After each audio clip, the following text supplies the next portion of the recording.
Good morning. Hope you're having a fantastic Tuesday. It's Tony Kurre here from Tony Kurre Radio. Checking in with you here on a Tuesday morning. Got a lot to get into this morning. I want to talk about father-daughter things. I just went to a father-daughter breakfast. It's called All Pro Dads. It was something created by Tony Dungy, the Hall of Fame NFL football coach, and of course now TV commentator. It was a great thing at Oak Mountain Intermediate School. I'll talk about that in a second. And also, but I want to get into Dolly Parton right off the bat. So Twitter this morning blowing up about what Dolly Parton said to the Rock and Roll Hall of Fame yesterday. Dolly Parton, of course, is a Hall of Famer. Jonathan Wheeler, good morning to you. As my good friend Damon Johnson said right here on this radio station, we did a Hall of Fame show. It was the top 6 acts that aren't in the Rock and Roll Hall of Fame that should be in the Rock and Roll Hall of Fame. And we did this show before they announced the short list. And one of those names was Dolly Parton. And as Damon Johnson said, she is the Dalai Lama. She is the GOAT. She's it. I was up at Lookout Mountain this past weekend with the kids. We drove up there to see some snow. And on the coffee table at the hotel was Dolly Parton's Storyteller book. And I had never read it. It came out a couple of years ago. And just as the pandemic had started, it's a fantastic book. It goes through almost every one of her songs or all of her famous songs and talks about how she wrote them, where she got the ideas, her belief in God or Christianity. It's a great read. It's a great book. It's a big book. And I got about halfway through it, and it really instilled in me a new respect for what Dolly Parton is as a musician, but really as a person. It's just amazing. Al Cooper, good morning. This is a story that she was one of 12 children. They had to pee outside. I mean, what she came from was amazing. It really was. Didn't have a real close relationship with her father. The Porter Wagner years, the whole 9 yards. So when Damon did this show on Tony Kurre Radio, the Damon Johnson Show, which you can hear every Friday at noon and 8, Benny Sullivan, good morning to you. He said, I know it's a classic rock station, but he had Iron Maiden in there, Bad Company in there, and Dolly Parton, and we played Jolene. By the way, she wrote Jolene and I Will Always Love You on the same day, which is amazing. And he's like, she's the GOAT, she's the best. Not only from a musical standpoint, she holds records for longevity. She's been in the music industry for 50, almost 60 years. She's an amazing woman and incredibly humble and hardworking. She's everything that you would aspire a person to be, not only in the music genre, in any genre. She's incredible. So when she came out yesterday and said that she is taking her name out of the hat to be inducted into the Rock and Roll Hall of Fame, and she was a shoo-in. She was getting in. It is the Rock and Roll Hall of Fame, but there's a ton of gospel. There's R&B. Johnny Cash is in it. Hank Williams is in it. Heck, they're thinking about putting Devo in this year. Devo's not classic rock or rock and roll. It's a Rock and Roll Hall of Fame, but it's for all music genres. But I mean, I think it was created really for rock and roll. But then, if you just look at the list of names that are in, there's probably half of them aren't rock and roll, right? And she deserves to be in. She should be in. If the Rock and Roll Hall of Fame is super, super smart, she wants to pull her name out because she said she didn't want to take votes away from other deserving acts that should get in the Rock and Roll Hall of Fame. And this reminds me a little bit of the person who can't take a compliment. You got someone in your life, this drives guys crazy. When we compliment you, ladies, wives, girlfriends, when we compliment you, say thank you. That's all we want. Thank you. Appreciate that. You may not believe it. You may be insecure in your ways. You may not think you look great in the dress. You may not think you did a fantastic job. Whenever someone pays you a compliment, it's disrespectful to not accept that compliment. We're not trying to build you up. We're not trying to blow smoke up your ass. We're complimenting you. When someone says you look nice and you don't feel that way, just say thank you. And you can even back it up with, I really don't feel that way, but I really appreciate it. It's disrespectful to not take a good compliment, and that's what Dolly Parton's doing here. I love Dolly as much. She's a top 5 artist for me of all time. I love her, but she missed the boat. She missed this one because Dolly is incredibly humble. She's hardworking. She does it all, but she's not accepting the compliment, and she knows better. She's turned this into a Dolly Parton issue And by turning it into, it's all about Dolly Parton now because I don't want to take votes away from other people. It seems nice. It seems country. It seems backwoods. It seems incredibly humble. That's great. But when you're Dolly Parton, right, this is like the Instagram model who says that she can't ever get a date. I'm sorry. I don't want to hear it. If you're an Instagram model and you got $700,000 a month coming in, you got 8 million followers, and you're having a hard time finding a date, that's on you. That's a you problem. That's a you problem. You know you're beautiful. You know you got it going on. People are following you all the place, and I can't get a date because guys are so intimidated by me. Well, that's tough shit, man. That's on you, okay? Dolly Parton's not at that point. Dolly Parton is beyond that point. Even Dolly Parton can be the most humble person on the face of the earth, but Dolly Parton knows she kicks ass. She's unbelievable. We know Dolly Parton knows she is the GOAT.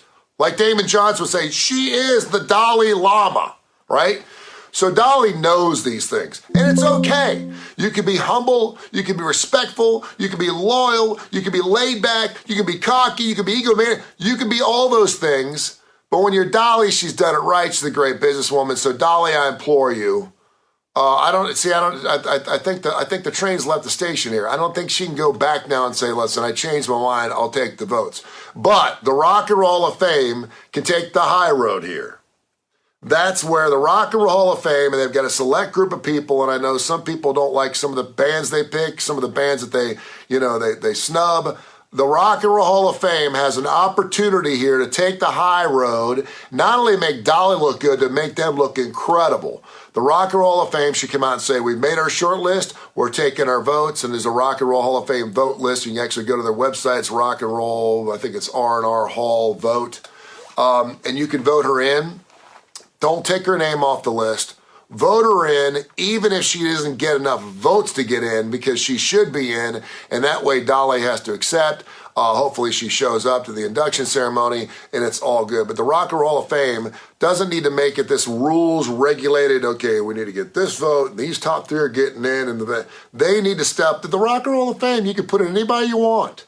And there's 100,000 acts in the thing already. And by the way, if you've never been to the Rock and Roll Hall of Fame, Brandon Austin Morris, good morning, you need to go. It's incredible. I've been there 6 times. I used to do my show from up there, and every time I went, I'm like, I could not wait to go back the next year. It's a bucket list, even if you don't like rock and roll, even if you're not musically inclined. You need to go to Rock and Roll Hall of Fame. It's amazing. I think about when I first went there, I thought about, like hard rock places where they have autographs and Elvis Presley jumpsuits and stuff. It's so much deeper than that. It's unbelievable. And Al Cooper said, Tony Kurre, Dolly said, your hard rock candy. That's good. Hard Candy Christmas is one of my favorite songs by Dolly Parton. I love her. I don't think any lesser of her, but I'm like Dolly. Dolly, you know how big you are, right? She's got to know. And it's a beautiful thing because of all the things she's done, she may be the one person. I've never heard a bad thing about Dolly Parton. I've never heard about going off on people. We always talk about like Ellen DeGeneres and some of these people that come across as like, hey, I do things the same way you do. I put my pants on the same way you do. And then you find out they're real pains in the asses, they treat people beneath them like they're dirt and all this other things. We've seen that happen. I've never heard a bad story about Dolly Parton. So accept your compliment. And ladies, when a guy compliments you, not in a creepy way, but if a guy compliments you, tells you you look nice, say thank you. That's all we want. You're not sending us the wrong message. Well, if I say thank you, maybe he thinks I'll like him. No, just say if he says you look really, really, particularly a man to a wife. I think a lot of guys want to compliment our wife. And women will sit there and say, I like to be complimented. I want to be complimented. I want to be told I did a good job, or I want to be told I'm being supported. I want to be told I look beautiful. I want to be told, I look a certain way because I work hard to please the people around me. And then when we do, you're just saying that. No, I'm not just saying that. We mean that. Take a compliment. Now, if he says, and oh, by the way, I'm sorry I crashed your car last night, then you got probably bigger issues.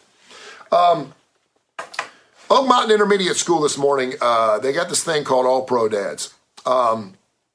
Wonderful, wonderful, wonderful morning. I got a chance to go have breakfast with my 9-year-old daughter, Lila. I always think father-daughter things are really interesting.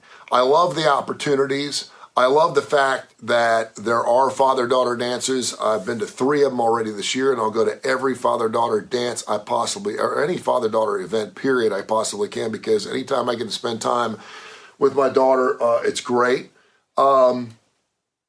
So Tony Dungy, the Pro Football Hall of Famer, the NFL Hall of Fame coach, created this wonderful organization that is, I think, in 1,446 chapters. It's in 44 different states, and it came to Birmingham this morning. And it happens, I think the next one's on April 12th, and there's another one on May 12th, where fathers can go and have breakfast with their daughters. And then they give you a word. Today was respect. And you talk about what respect means. And so there were like 4 questions. I asked my daughter the questions, she answered, and then she asked me the same questions back. And then in lieu of that, you're sitting around, I think there were probably, 200 dads there this morning at 7 o'clock at school before school started. It was great. I applaud all the dads who showed up there this morning with their daughters, because I think a lot of guys, fathers, think it's somewhat obligatory. Oh, great, another father or daughter thing to show that we love our daughters. Yeah, a little bit. I came from a different generation, and I'll say this, my dad didn't do a lot of things with me. My dad worked overnights, and so I didn't get a chance to really see him until around 3 or 4 o'clock in the afternoon when I got off the bus. He'd usually eat dinner with us. We watched some TV together, and then my dad would go to bed because he had to get up at like 1 o'clock in the morning and go be a newspaper distributor. Don't remember ever playing ball in my backyard with, and I'd have to ask my sister how she felt about this, because I don't know what the relationship was between my sister and my dad, but as he got older, we just created this incredible relationship, and he did with all of his kids. He saw how important it was to be a great father figure, and we certainly respected him for that in his life. And so the last 20 or 30 years with our dad was just amazing. He was an amazing man. I aspire to be like him every day. I don't know how my sister felt about him. I know how much she loved him. She was a nurse. She took care of him the last couple of years of his life before he succumbed to cancer. But it's always kind of interesting. And I know there's probably going to be pictures all over the place on social media this morning of fathers with their daughters. And it's not a, look at me, I'm a great dad. It's more of a, we need more dads like this.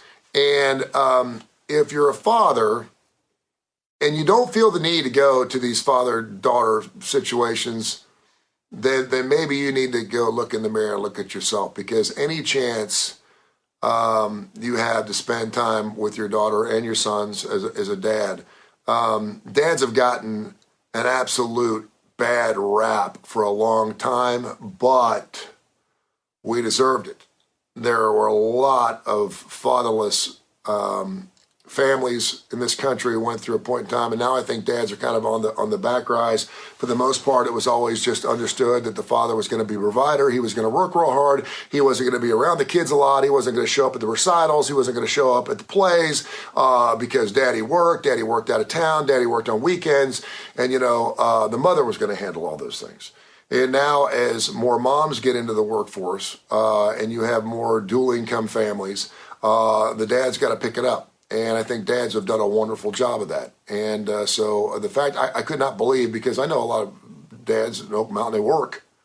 The fact that many dads showed up at 7 o'clock this morning, man, I was like blown away. It was amazing. It was great.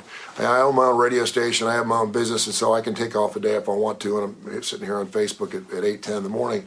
But I know a lot of dads had to go to work. And so I applaud your efforts. There is that little bit of a, why do we need to create these things for fathers and daughters to get together to have this special moment? You shouldn't have to have a father-daughter dance for a father to spend time with his daughter. And hopefully you don't. Hopefully that's just the cream on the pie. Hopefully it's just the whipped cream or the cherry on top of the sundae. Hopefully you're out taking your daughters on dates.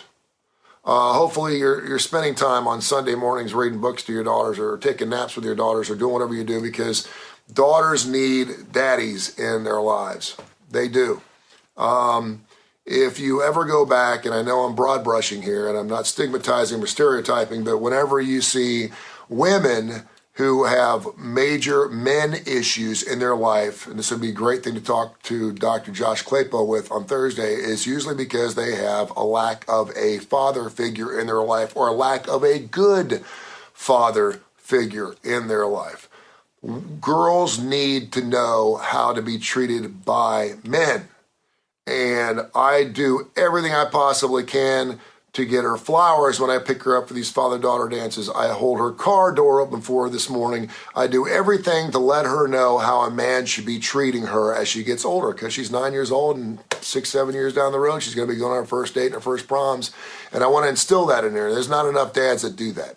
That's one thing that mothers can't. Mothers are as important, if not more important, their daughters, because of the fact they're both women. They both do things together, and I certainly understand that.